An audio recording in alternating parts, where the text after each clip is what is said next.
Hello friends, here it is given that a particle describes an equiangular spiral r is equal to a e to the power theta in such a manner such that its acceleration has no radial component.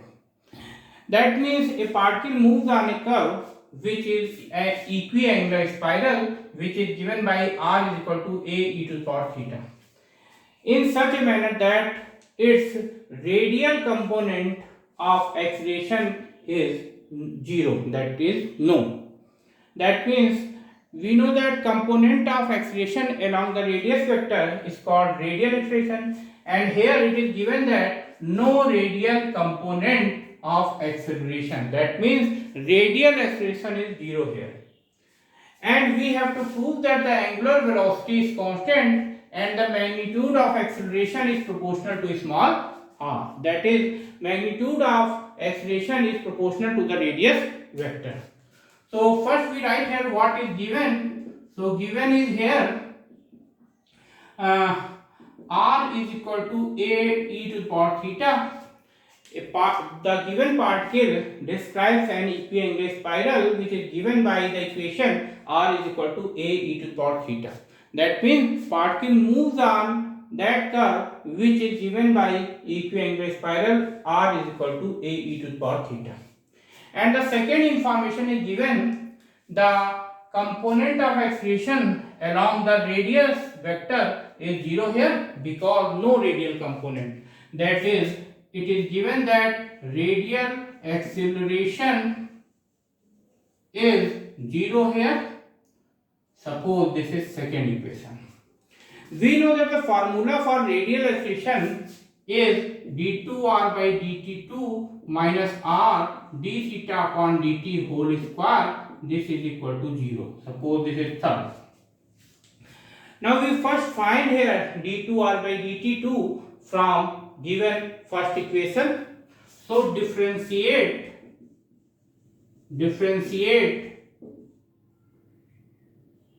1 with respect to the time t. We get here dr by dt, this is equal to d by dt of a e to the power theta. We know that here a is constant, so it will be outside the differential operator. So this can be written as a d by dt of e to the power theta. Now we differentiate e to the power theta with respect to time. So this can be written as d by d theta of e to the power theta into d theta upon dt. And differentiation of e to the power theta with respect to theta, this is e to the power theta d theta upon dt. And a e to the power theta, this is equal to small r. So here this is r d theta upon dt. Now dr by dt, this is equal to r d theta upon dt. Now we differentiate again this and find out d2r by dt2, that is the second derivative of dr by dt. So second derivative. Now this can be written as d by dt of r d theta upon dt. Here we use the formula for differentiation of product of two functions. So first we write here r first function, differentiation of second function, that is d by dt of d theta by dt, plus differentiation of first function, that is dr by dt multiplied by d theta by dt. Now we differentiate d theta by dt with respect to time. So we get here r d2 theta by dt2 plus dr by dt multiplied by d theta by dt. Now we get here dr by dt and d2r by dt2. We put this value of d2r by dt2 in equation third. So we put here value of d2r by dt2, we get r d2 theta by dt2 plus dr by dt multiplied by d theta by dt and minus r d theta by dt whole square.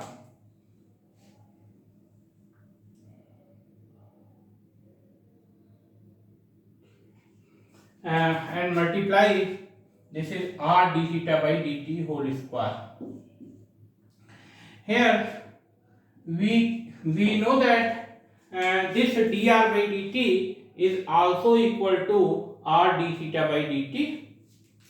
You can see in above this, suppose this is A, from equation A we can see here this dr by dt is also equal to r d theta by dt.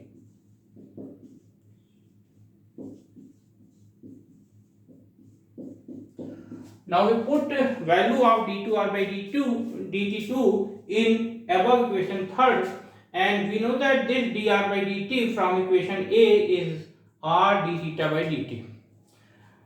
Now we can see here this can be also written as r d2 theta by dt2 plus r d theta by dt whole square minus r d theta by dt whole square. This is equal to 0. So this term is cancelled out. So we get here r d2 theta by dt2. This is equal to 0. We know that this is r is the radius vector, so it can never be 0. So d2 theta by dt2 is equal to 0 here. This can be written as d by dt of d theta by dt is equal to 0. Now we integrate this. We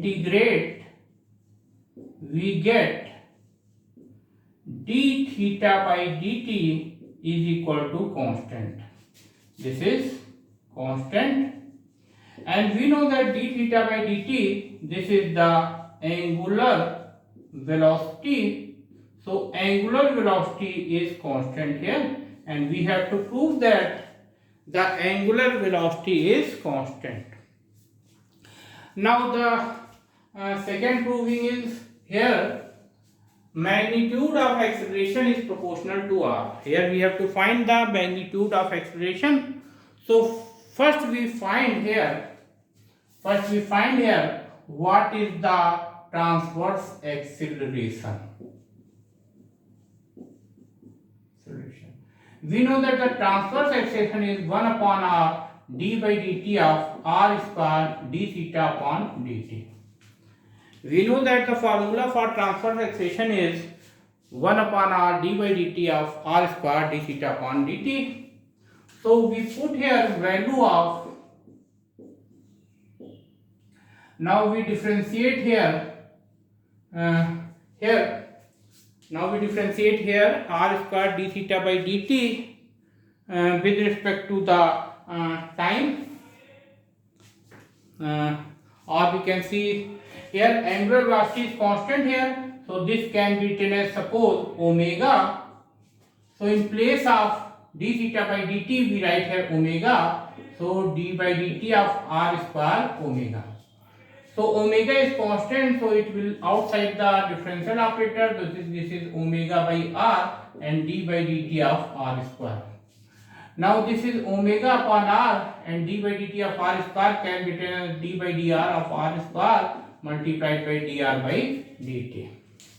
Here we can see that find transverse acceleration. Transverse acceleration is 1 upon r d by dt of r square d theta by dt, and d theta by dt is the angular velocity, and angular velocity is constant here. Suppose that this angular velocity is omega.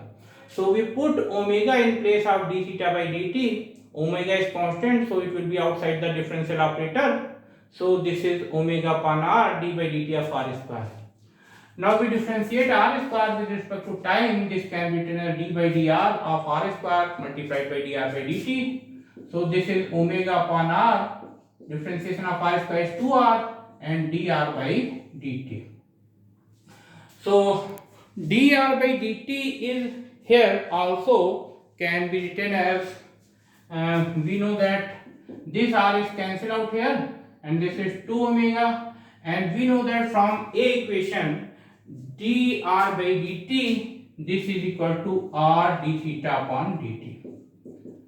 Again we know that d theta upon dt is the angular velocity, so here we put here omega, so 2r omega multiplied by omega, so this is 2r omega square. So this can be written as 2 omega square r. This is the transverse velocity. Now we have to find a magnitude of acceleration. So here the acceleration means square root of radial acceleration square plus transverse acceleration square. This is the resultant acceleration. This is the resultant acceleration of radial acceleration and transverse acceleration. So here we know that the radial acceleration is given by 0 and the transverse acceleration is 2 omega square r whole square. So this can be written as 2 omega square r. So here we can see that this 2 omega square is constant. So acceleration is proportional to small r. That means if a particle moves on an equiangular spiral, r is equal to a e to the power theta in such a manner that its component of acceleration along the radius vector is 0. So angular velocity is constant and magnitude of the resultant acceleration is proportional to radius vector small r. Thank you.